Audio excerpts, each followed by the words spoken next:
When the Giants entered the offseason, there were two areas where they stood to improve as a team. The first being the starting rotation, the second being the shortstop position.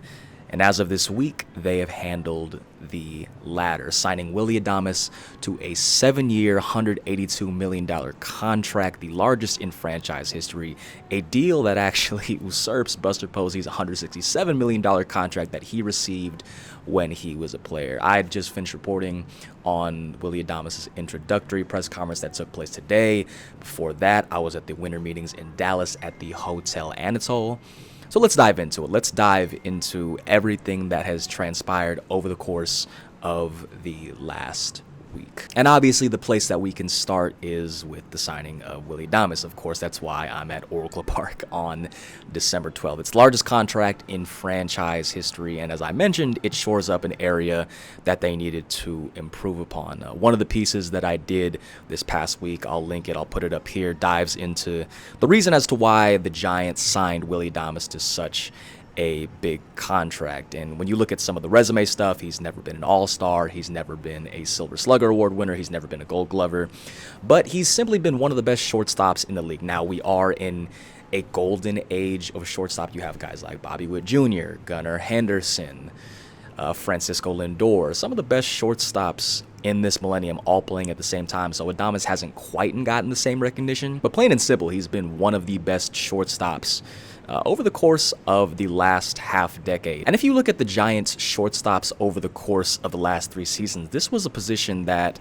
has essentially been in flux since Brandon Crawford had the best season of his career in 2021. There have been 13 shortstops who have played for the Giants since 2022. They've accumulated 7.1 F WAR during that time. It's a list of names that features the likes of Crawford and Tyler Fitzgerald and Marco Luciano, but names like Dixon Machado, Johan Camargo, Jason Vossler, guys that have essentially been stopgaps to acquiring Will. I'll be doing a full video in the coming days that breaks down Adames' impact as a player, but to summarize what this signing means to the Giants, they are a better team now than they were a week ago. Now, introductory press conferences don't exactly generate a lot of news, so to say. Obviously, it's news that the press conference is happening, but as far as what's being said by the people on the dais, there's not really anything particularly newsy that typically comes out of it. But the newsiest item to come out of today, if there was one, was I asked Adames if he had been in communication with Corbin Burnes. Obviously, Burnes was a teammate with Adames during their time in Milwaukee, and he said that they haven't been in communication yet, but he plans to change that. Hey, Willy, Justice De Los Santos, San Jose Mercury News, welcome to San Francisco. Thank you. Obviously, one of your former teammates in Milwaukee, Corbin Burnes, is a lucrative free agent right now. Have you had any communication with him since joining the organization? What would be your pitch to join the organization? Well, I haven't talked to him, but I will definitely give him a call, after today. Which leads into the second area that the Giants stand to improve, that being the starting rotation. Burnes has been heavily linked to the Giants in the coming days, and after Max Fried received his 8-year, $217 million contract with the Yankees, Burnes stands to receive somewhere in the $250 million range in free agency, given his status as the best free agent starting pitcher on the market right now. Of course, we're not including Roki Sasaki in that discussion just because his status is a little different compared to Burnes. Now, $250 million or whatever that number might be, of course, is a lot of money. It would instantly break the record that Adames, at least for the moment, has as far as the richest contract in San Francisco Giants history.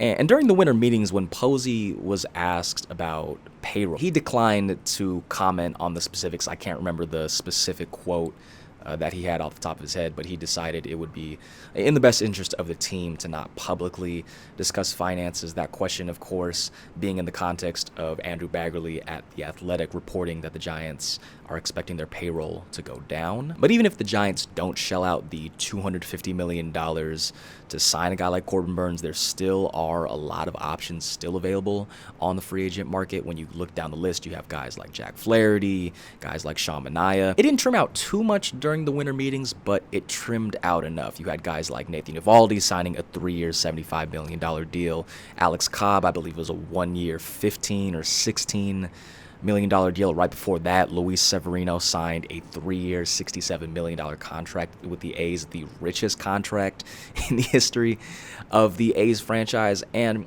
if there's one takeaway regarding the starting pitching element, is that regardless of who it is, starting pitching has been expensive, and it is going to continue to be expensive. Obviously, Burns kind of represents an outlier in the fact that he's going to receive a 9-figure contract somewhere in the range of $250 million. But whether it's a top of the rotation starter, whether it's a mid-tier starter, and whether it's even a depth piece, starting pitching has been expensive, and it is going to continue to be expensive. And the Giants, as of right now, have the components of a starting rotation. If you look at that unit right now, it features Logan Webb up top. Then you go to Robbie Ray, Jordan Hicks, Kyle Harrison, and Hayden Birdsong. But once you get past Webb, the 4 remaining starters in that rotation, there's a lot of variance with them. And what I mean by that is you don't really know what you might get out of those starters just given their track record in recent years. Obviously, Robbie Ray had the Tommy John surgery in 2023, has only pitched 34 innings over the last couple years. Jordan Hicks used to be a reliever prior to joining the Giants, signed with the Giants as a starter. He just went through his first full major league season as a starter. It started off really well, and then fatigue and workload really started to get to him down the stretch. Kyle Harrison had something similar as he was managing a full season workload for the first time in his major league career. You can see a bit of a velocity drop as the season went along, not really sitting in the mid-90s like he did when he debuted in 2023. Hayden Birdsong wasn't even projected to be a member of the Giants starting rotation when 24 season began, and he had some excellent moments, especially when it came to the strikeouts. I believe if the number is correct, his strikeouts per 9 inning would have ranked second to Chris Sale. But using that same line of thinking, if he had pitched enough innings to qualify, I believe he would have ranked last in walks. So there is a lot of potential with that rotation, but there are a lot of question marks as well. And the easiest way to reduce that variance is to bring in another proven starter, whether that be via the free agent market or via trade. And on the subject of trade, that brings me to the outfield. Now, as of right now, the Giants can put together a very viable starting outfield of Elliot Ramos in left field, Jung Hoo Lee in center field, and Mike Yastrzemski in right field. But when Buster Posey and Zack Minasian were both asked at the winter meetings about their outfield, they said that they wanted to keep their options open, and it has been reported in recent days that the Giants have been linked to outfielder Kyle Tucker.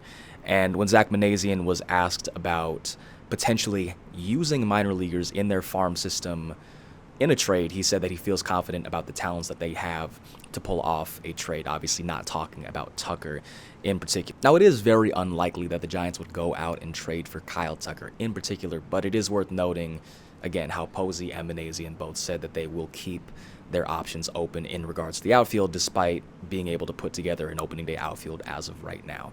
And the same can be said about first base. Now, Lamont Wade Jr. is currently slated to be the Giants' opening day first baseman. As of right now, he was recently tendered a contract at the non-tender deadline, but again, Posey and Minasian both said that they want to keep their options open in regards to first base. When you look at Wade's last couple seasons, he's been one of the best players in all of baseball at getting on base. I want to say over the last 2 seasons, his on-base percentage ranks, I want to say 11th in all of Major League Baseball, and that's a valuable asset to have.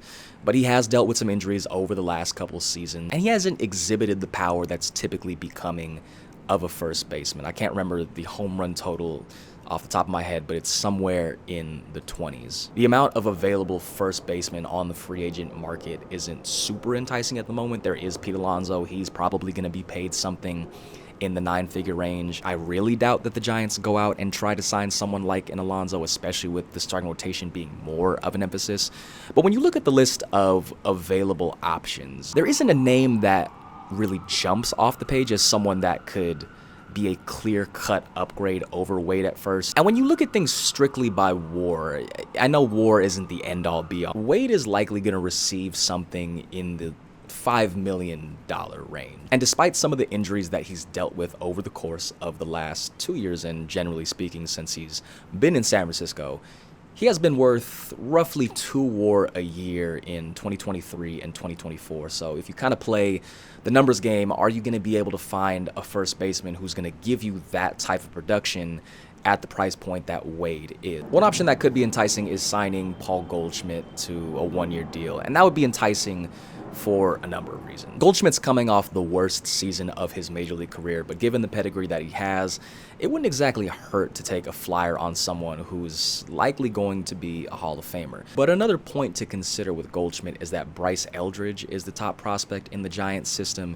He's obviously a first baseman, and it's not hard to see how signing Goldschmidt, even if his tenure in San Francisco was just for 1 year, being able to serve as a mentor for Eldridge as he prepares to take the reins as San Francisco's starting first baseman moving into the future. And on the subject of Eldridge and on the subject of first base, Eldridge obviously had a phenomenal season last year, played across 4 different levels, finished the year with AAA Sacramento. Can't remember the numbers off top, but it was somewhere in, I want to say it was 23 home runs, 92 RBI, just a great season overall. But when Posey was asked about Eldridge during the winter meetings, he made sure to kind of temper expectations.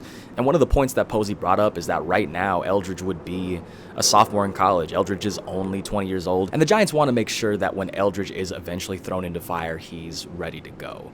Whether that means putting together a couple solid months at AAA Sacramento, or whether that means putting together a full year, that is yet to be determined. Along with the Giants-related items, we also have to mention the fact that Juan Soto received a 15-year, $765 million contract from the New York Mets. That is the largest contract in professional sports history.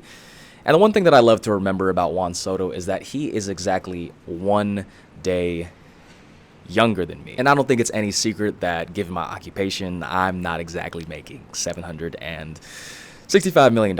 But it's been fun being on the Giants beat so far. I appreciate everybody who's been tuning into these videos so far. We'll have a lot more over the course of the offseason. As I mentioned, the Willy breakdown, we'll be doing that sometime soon. And maybe we'll be doing a breakdown of any other signings that the Giants have in the coming weeks and months. But that's all for right now. Thank you for tuning in.